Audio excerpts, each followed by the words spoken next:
Well, it's great to be on our midweek Zoom and with David Barker, CEO of YouthTalk. And what we thought we'd do today is ask some questions and find out a bit more about you, David. So over in our interview style to PJ. Hi, David. How are you? Hi. I'm good, and thanks. Great opportunity. Great. My first actual recorded interview on Zoom, so there you go. First of many, hopefully, once we got this all publicity gone. So we absolutely loved your video the other day of your banana bread making. It actually inspired us. So how did that go? Tell us about it. Do you know what? You guys have inspired me on so many levels, not least my my ability to actually cook something. I'm not renowned for my cooking or my baking. So it was with a bit of jeopardy that I just thought, I'm going to have a go at it. And I have to say, I pleasantly surprised myself and many people around me, actually. I was amazed. I've not made banana bread before. I've not made many things before as far as cooking's concerned. So to have your recipe was amazing. And, well, I have to say, I'm obviously a little bit biased. It tasted amazing. Looked pretty good as well, surprisingly good. And it was all down to you guys. So thanks very much. Well, honestly, that is one of the most popular recipes so far. And I didn't realise that. Yeah. And it was, most importantly, it was one of the most simple, hopefully. Yeah, it was. And very tasty as well, can't put that out.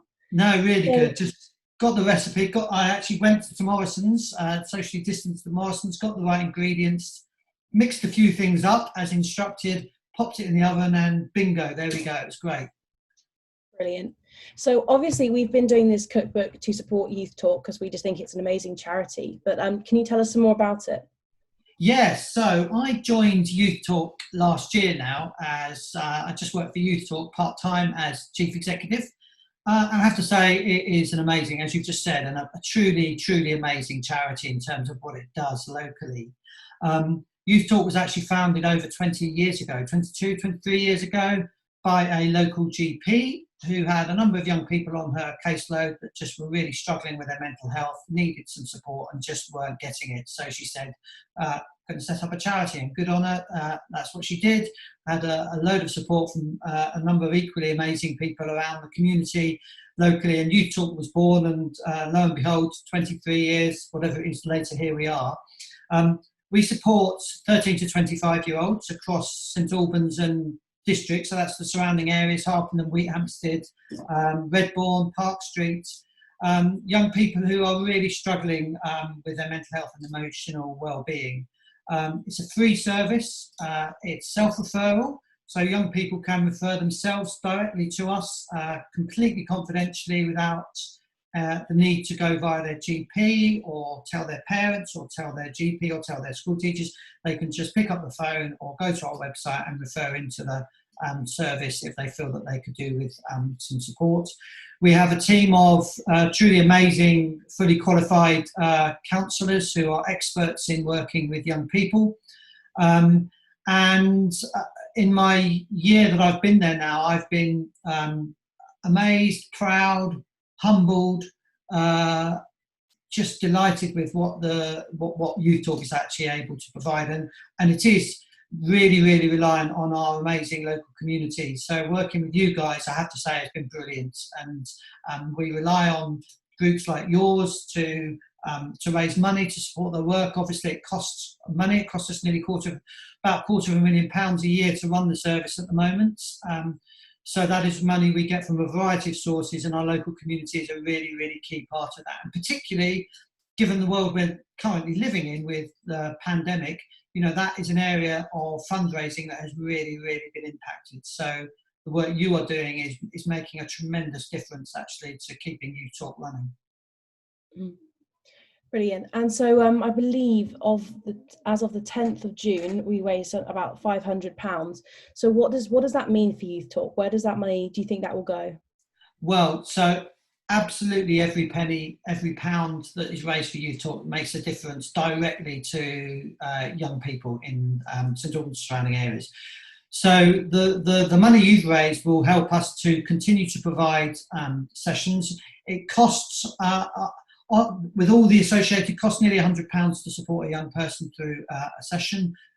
If you think that on average, most young people actually come to us for on average 11 or 12 sessions. That's a lot of money. So that's all the associated costs. It costs us over £25 to just literally get a counsellor in the room with that individual. So, you know, the money you've raised will help a good number of young people get the counselling that they need to support them at the you know, particular time that they are with their mental health. So, you know, it makes a huge difference in terms of the money you're raising. And like all charities, we try to keep our overheads to a minimum. We pay our counsellors, they're not volunteers, and that's important for us because, you know, we use volunteers in a whole range of other areas, but, you know, our counsellors are professional counsellors, fully qualified, and we have to be sure that we have got them at the same time every week to continue to run the service. So there are, like many charities, lots of fixed costs that we have to do. Our counselling suites, which we're not actually using at the moment because we can't do face-to-face work, which is our preferred way of working. We've had to move all of our counselling to video and telephone work. And I have to say, we've been very proud that we've been able to do that without any interruptions to the service. We've seen over 90% of our young people continue the service with them, which is tremendous. But we do want to get back to face-to-face. So the money you raise is not just helping put counsellors in a room with a young person, it's helping us to ensure that we've got the facility in central St Albans and all the other associated costs that go with running a charity. Brilliant. Thank you so much for speaking with us today. No, it's my delight. And if I can just finally say just a huge thank you on behalf of everyone at YouthTalk. As you guys know from the Zoom calls that we've had, we've been really inspired on so many levels and just grateful for the money. You know, hopefully everyone's having a bit of fun. Like myself, they're learning how to cook quite late in life, in my case. But we're doing all that in the knowledge that actually that's helping young people locally to get the support that they need, particularly at this really challenging time of the pandemic. And, you know, all of the evidence suggests that more young people than ever are going to need help and support with their mental health and their emotional well-being as we come out of this. So we have to make sure that YouthTalk is not just here now for the people that we're working with, but equally, you know, vitally that we're there for the growing numbers of young people that are going to need us in the future. So a huge thank you for all you're doing. Well, thank you very much, David. Thanks, PJ. 500, we've set ourselves the next target, 1,000. So everybody watching this, find the lockdown, cook up, and cook up a storm and donate to YouthTalk, a fantastic charity. Thanks, David. Thanks. No, my pleasure.